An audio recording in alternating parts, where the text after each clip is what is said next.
नमस्कार, जय हिंद, जय श्री राम दोस्तों। शिवम चौधरी ऑफिशियल में आप सबका स्वागत है। आगे बढ़ने से पहले आप सबसे रिक्वेस्ट है, वीडियो को लाइक कीजिए, चैनल को सब्सक्राइब कीजिए और शेयर करना मत भूलिए। बिहार के अंदर लगभग 15 वर्ष का एक ऐसा कालखंड था जहां लालू प्रसाद यादव का एक छत्र राज चलता था। उस दौरान पूरे बिहार में एक भी व्यक्ति ऐसा नहीं था जो लालू प्रसाद यादव को किसी बात के लिए ना बोल सके। ये वो दौर था जब आईएएस अधिकारी, डीएम और कमिश्नर लेवल का अधिकारी लालू प्रसाद यादव का थूकदान और पीकदान उठाया करते थे। आईपीएस अधिकारी चपले उठाया करते थे और इसे लालू प्रसाद यादव ने सामाजिक न्याय का नाम दिया था।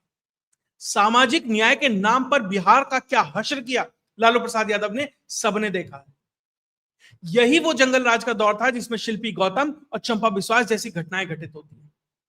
शायद इसीलिए 2005 के बाद लालू प्रसाद यादव कभी बिहार में राजनीतिक वापसी नहीं कर पाए। और जो ये वनवास, राजनीतिक वनवास लालू प्रसाद यादव का चल रहा है, लगता है कि वो लगभग अनंत काल तक चलता ही रहेगा। अभी निकट भविष्य में कम से कम लालू और आरजेडी की वापसी होती तो नहीं दिखाई दे रही।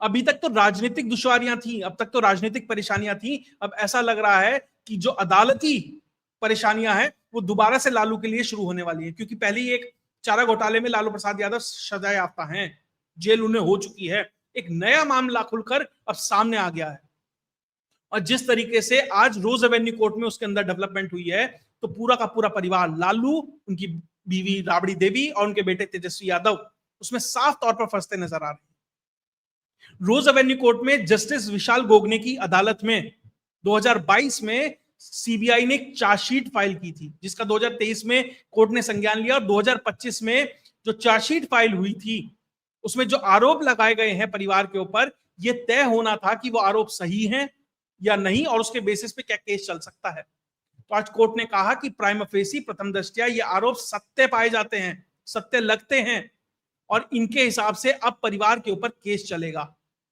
क्या है पूरा केस? दरअसल एक वेबसाइट है आईआरसीटीसी, आपने देखा होगा, एक कंपनी है IRCTC, Indian railway catering and transport corporation. वो टिकटिंग को भी मैनेज करती है, केटरिंग को भी मैनेज करती है। रेलवे में बहुत सारे होटल्स हैं, बहुत सारी प्रॉपर्टीज हैं उनकी।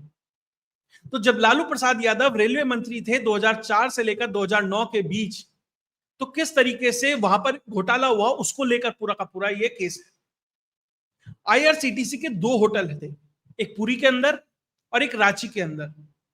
तो लालू प्रसाद यादव के मंत्री रहते हुए उस दौरान उन 2 होटलों की मेंटेनेंस की बात सामने आई कि इनका मेंटेनेंस होना। तो प्रोसेस तो ये था कि एक टेंडर की प्रक्रिया होनी चाहिए थी, कॉम्पिटेंट कंपनीज उसमें शॉर्टलिस्ट होती, पैसे की बात होती कि कौन सबसे कम पैसे में या सबसे बेहतर तरीके से इसको मैनेज करके दे सकता है। तो प्रोसेस तो ये होना चाहिए था। लेकिन लालू प्रसाद यादव ने सोचा, भैया मैं तो रेलवे मंत्री हूं, अब सैया भाई कोतवाल तो डर काहे का। ना उस समय उन्हें कभी पता होगा, ये भान होगा कि किसी दिन कोई नरेंद्र मोदी जैसा व्यक्ति आएगा, कभी सीबीआई चार्जशीट फाइल करेगी, कभी ईडी इसमें इन्वेस्टिगेशन करेगी। वो तो कभी सोचा नहीं था, क्योंकि 2004 से 2009 के बीच सेंटर के अंदर जिस तरीके से लालू की तूती बोल रही थी, लालू को तो लगा कि भैया मैं ही सबसे बड़ा हूं। तो उन्होंने ड्यू टेंडर प्रोसेस फॉलो ना कर सुजाता होटल्स नाम की कंपनी है, उसे ये कह दिया कि ठीक है, इन 2 होटलों की जिम्मेदारी आपकी है, मेंटेनेंस आप करेंगे। और उसके एवज में तेजस्वी यादव और राबड़ी देवी की स्वामित्व वाली एक कंपनी है, उसको जमीन देती है सुजाता होटल्स। यानी कि साफ तौर पर एक ब्राइब, एक रिश्वत जैसी चीज उस कंपनी को दी जाती है, शायद साथ ही कुछ शेयर्स दिए जाते हैं। और उस समय लालू प्रसाद यादव इस तरीके से खुला खेल रहे थे कि वो किसी नंबर 2 में पैसा नहीं ले रहे, साफ साफ जमीनें नाम करवा रहे हैं, जिसको टेंडर दिया उस कंपनी से करवा रहे हैं। यानी आप ये देखिए, डर नाम की चीज बिल्कुल भी नहीं थी। ऐसा लग रहा था जो हम चाहेंगे वो होगा, और वो हो रहा था।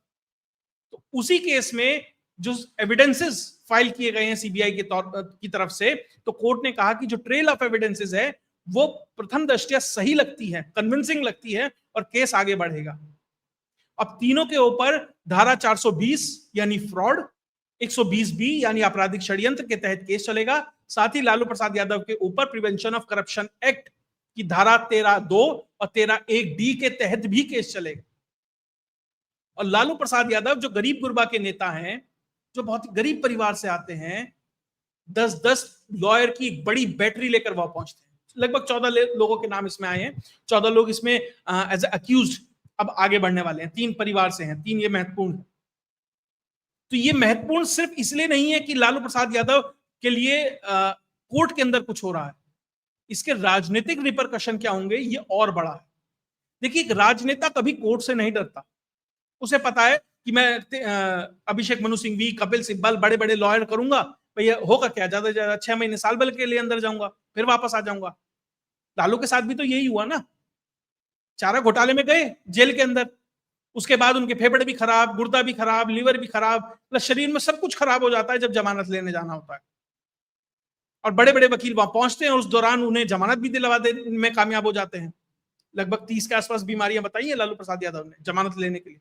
उसके बाद वो व्यक्ति बैडमिंटन खेलता भी दिखाई देगा, उसके बाद वो व्यक्ति आपको दौड़ लगाता भी दिखाई देगा। और आज ही की बात है, सुबह लालू प्रसाद यादव मॉर्निंग वॉक पे घूम रहे हैं और जैसे ही कोर्ट में आना होता है वो व्हील चेयर के ऊपर, अरे साहब बड़ा बीमार हूं, जमानत दे दीजिए, अरे साहब, वो सिंपैथी लेना होता है ना, एक सिंपैथी वाला जो फैक्टर होता है वो दिखाना होता है कोर्ट के अंदर। और ये सब वकील ही बताते हैं कि साहब इस तरह के कपड़े पहन के जाने हैं, इस तरीके से बोलना है, इस तरीके से बैठना, वो सब बताते हैं। एक राजनेता ये सब चीजें झेल लेगा, लेकिन जो बड़ी बात होती है वो इसकी वजह से जो राजनीतिक नुकसान होगा। और बिहार के चुनाव से एन वक्त पहले लालू प्रसाद यादव जैसा एक मजा राजनेता उसे बहुत बखूबी समझता है, तेजस्वी भले ही ना समझ पाए। तेजस्वी के समर्थक कह रहे हैं, अरे साहब वो तो बहुत नाबालिग थे, 2009 का केस है, वो तो 17 साल के थे, 16 साल के थे, उन्हें क्या पता था। लालू और राबड़ी को तो पता था। लालू और राबड़ी जो कर रहे थे वो तो अपने सेंस में थे, वो तो बालिग थे। तेजस्वी में है इतनी मत ये कह दे कि मेरे माँ बाप गलत थे और मेरे से जबरदस्ती सिग्नेचर कराए थे, नहीं कह पाएंगे। इसीलिए परिवार के अंदर भी और राजनीतिक रूप से भी तेजस्वी यादव के लिए अब बिहार चुनाव में उतरना बहुत मुश्किल हो जाएगा। सबसे पहली बात, नामांकन में मात्र 5 दिन बचे हैं। आपके महागठबंधन में आप सीट तय नहीं कर पाए। जो दूसरा एनडीए का गठबंधन है उसने सीट शेयरिंग कर ली है और जल्दी ही नॉमिनेशन भी फाइल होने लगेंगे। 101, 101, 29 और इस तरीके से उन्होंने अपनी सीट फाइनलाइज भी कर ली। आपके यहां सीट फाइनलाइज नहीं हो पा रही है और शायद इसीलिए राहुल गांधी ने 13 तारीख तक का, आज तक का इंतजार किया। इसलिए कांग्रेस की तरफ से तेजस्वी यादव को मुख्यमंत्री पद का कैंडिडेट घोषित नहीं कर रही थी कांग्रेस। उसे पता था कि अगर हमने घोषित कर दिया और इस तरह का एक उल्टा जो निर्णय है जो आया है, वो इस चीज को एंटिसिपेट कर रही थी कि भैया अगर ऐसा कुछ हो गया तो हमारे लिए चुनाव में उतरना मुश्किल हो जाएगा। पब्लिक पूछेगी आप ऐसे भ्रष्टाचारी के साथ क्यों है। खैर वो अलग बात है, वो नेशनल हेराल्ड में और उस समय खुद भी हैं। मतलब एक भ्रष्टाचारी दूसरे भ्रष्टाचारी के भ्रष्टाचार से डर के अब तक उसे सीएम कैंडिडेट घोषित नहीं कर रहा था। और जैसे ही ये निर्णय आता है आप देखिए, ठीक है आज तेजस्वी की और कांग्रेस की इन सबकी बातचीत होनी है सीट शेयरिंग के ऊपर, क्योंकि दिल्ली आए हुए हैं तो उसमें भी अपना वो सब करेंगे। और आपको एक और बात बता दूं, जो ये आईआरसीटीसी वाला स्कैम है इसकी जो सुनवाई है वो 27 तारीख से 27 अक्टूबर से अब डेली भी होगी। और एक और केस है लैंड फॉर जॉब वाला, उसमें लगभग 200 लैंड पार्सल ऐसे हैं जो इन लोगों ने अपने नाम करा लिए थे इसके एवज में कि भैया हम तुम्हें नौकरी देंगे, किसी से 1 बीघा, किसी से 2 बीघा, किसी से 4 बीघा, किसी से कुछ और ज्यादा, कि भैया क्लास सी और क्लास डी में आपको रेलवे में नौकरियां दी जाएंगी। बहुत गरीब गरीब लोगों से वो जमीनें लिखवाई गई थी और कुछ जमीनें तो ऐसी लिखवाई गई कि उन्हें नौकरी भी नहीं मिली।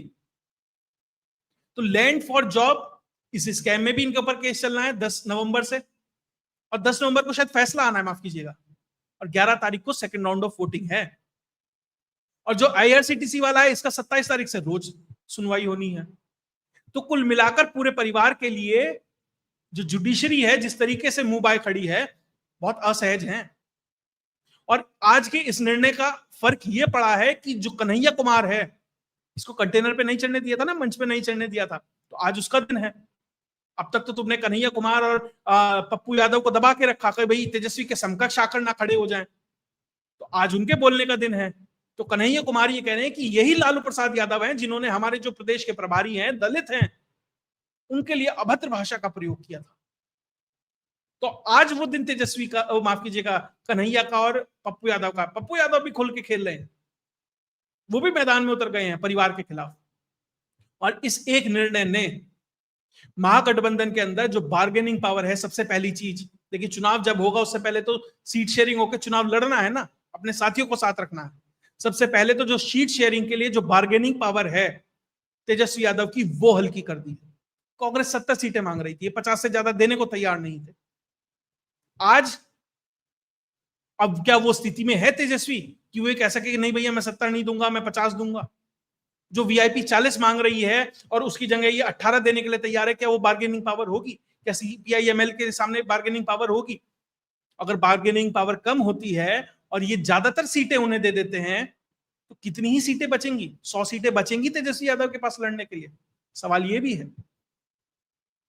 तो तेजस्वी यादव किस हद तक परिवार के अंदर कलह है उससे जूझ रहे हैं, गठबंधन के अंदर कलह है उससे जूझ रहे हैं, और क्रेडिबिलिटी, तेज प्रताप यादव ने अपनी बहन, अपने भाई हर एक को अनफॉलो कर दिया। राघोपुर की कॉन्स्टिट्यूंसी में वो व्यक्ति घूम रहा है कि भैया मैं हूं असली वारिस, मैं कर रहा हूं काम, तेजस्वी के खिलाफ खड़ा है। तो आप ये मानकर चलिए, बिहार का चुनाव अगर कोई बड़ा गूफ अप एनडीए की तरफ से अब नहीं होता है, कोई बड़ी गलती नहीं कर देते हैं, तो एक तरीके से एनडीए का चुनाव प्लेट पर तश्तरी पर सजाकर तेजस्वी यादव ने एनडीए को दे दिया है। और अभी प्रधानमंत्री नरेंद्र मोदी, अमित शाह, योगी आदित्यनाथ, हेमंत बिस्वा शर्मा ये बिहार में उतरे नहीं हैं। जब वो चुनाव प्रचार करने उतरेंगे, एक एक व्यक्ति 5-5, 6-6 कॉन्स्टिट्यूएंसीज के ऊपर जब फर्क डालेगा, तो और मोमेंटम बिल्टअप होगा। और तेजस्वी यादव सोल नेता है, बचे हैं अपनी पार्टी के अंदर, कहां कहां चुनाव प्रचार कर लेंगे। तो कुल मिलाकर पूरा गठबंधन जिस तरीके से परेशान दिखाई दे रहा है, और उनका जो एकमात्र बड़ा नेता तेजस्वी यादव है वो जिस तरीके से कमजोर दिखाई दे रहा है, बिहार का चुनाव अगर कोई बड़ी गलती एनडीए की तरफ से नहीं होती है, तो एक तरीके से आप डन एंड डस्टेड मानकर चलिए, ये स्थिति वहां पर हो गई है। और इससे भी महत्वपूर्ण चीज ये है कि भैया देखिए, जो मुसलमान है, यादव है, वो उसने तो तय कर लिया मुझे आरजेडी को वोट देना है, वो देगा। जो जातियां, जो समीकरण बीजेपी के साथ हैं, एनडीए के साथ हैं, वो उसके साथ जाएंगी, वो उन्होंने मान लिया। लेकिन हर चुनाव में 10 से 15% का एक स्विंग वोटर होता है, जो आखिरी दिन तक तय करता है कि भैया मुझे कहां जाना है। इसके बाद उस 10 से 15% का जो स्विंग वोटर है, लालू प्रसाद यादव से क्यों छिटका था? जंगल राज, भ्रष्टाचार, करप्शन। कहा जाता है ना, अगर काम ना खराब कर सको तो नाम खराब कर दो। वो नाम ही खराब हुआ था लालू का, और उसी तर्ज पर तेजस्वी का भी नाम खराब हो गया है कि साहब जमीन लेकर नौकरियां देता है, जमीन लेकर टेंडर देता है। इसीलिए अब तेजस्वी यादव की राजनीति के लिए भी बहुत मुश्किल है। और अगर ये चुनाव तेजस्वी यादव हार जाते हैं, जो कम से कम आज की तिथि में लग रहा है, आज की स्थिति में ये लग रहा है कि तेजस्वी यादव ये चुनाव हारते नजर आ रहे हैं, तो पार्टी में कंटेंडर इतने हैं, परिवार में तेज प्रताप, मीसा भारती, रोहिणी आचार्य, कई सारे ऐसे नाम हैं जो मुंह बाए खड़े हैं कि ये एक बार फेल हुए, एक बार ये फिसले और इस जंग को हम कब्जा कर लेंगे और इसे सांस भी नहीं आने देंगे, ये स्थिति है। तो बिहार का चुनाव बहुत इंटरेस्टिंग हो गया है। अब लैंड फॉर जॉब का भी फैसला आना है सेकंड राउंड ऑफ वोटिंग से पहले दिन। क्या होता है, जो भी इसमें डेवलपमेंट होगी वो आपके सामने लेके आता रहूंगा। लेकिन कुल मिलाकर इससे बेहतर पोजीशन एनडीए को नहीं मिल सकती थी, इससे बेहतर टाइमिंग नहीं हो सकती थी। बहुत लोग कहेंगे कि राजनीतिक वेंडेटा है, बीजेपी की साजिश है। अरे भाई, कोर्ट में क्या हो रहा है वो बीजेपी की साजिश कैसे हो सकती है? वो कोर्ट तो हर दिन, हर तीसरे दिन बीजेपी और बीजेपी की सरकार को ही हड़का देती है। उस कोर्ट के और उस जुडिशरी के खिलाफ तो बीजेपी भी लड़ रही है, एनडीए भी लड़ रहा है, देश का बड़ा एक वर्ग है जो उससे खिन है। तो भैया आज तुम्हारे पक्ष में फैसला नहीं आया तो उसे वेंडेटा की राजनीति बताओगे? तो जो पूरा का पूरा ये नैरेटिव है, अब तो बल्कि जनता ही पूछेगी, भाई ये बीजेपी ने तो नहीं दिया ना फैसला, ये तो कोर्ट ने दिया है। इसलिए तेजस्वी यादव की जो जमीन है बहुत लूज हो गई है। और एनडीए के लिए वापस कहूंगा, इससे बेहतर सुनहरा मौका नहीं हो सकता। अगर आप इसे सही तरीके से पॉलिटिकली कैपिटलाइज नहीं कर पाते हैं, तो यहां पर कहीं ना कहीं एनडीए की ही कमी रहेगी। तो कुल मिलाकर जो भी इस पे डेवलपमेंट आएगी वो सब आपके सामने लेके आते रहूंगा। अगर आपको वीडियो विश्लेषण अच्छा लगा तो वीडियो को लाइक कीजिए, चैनल को सब्सक्राइब कीजिए और शेयर करना मत भूलिए। जय हिंद, जय भारत।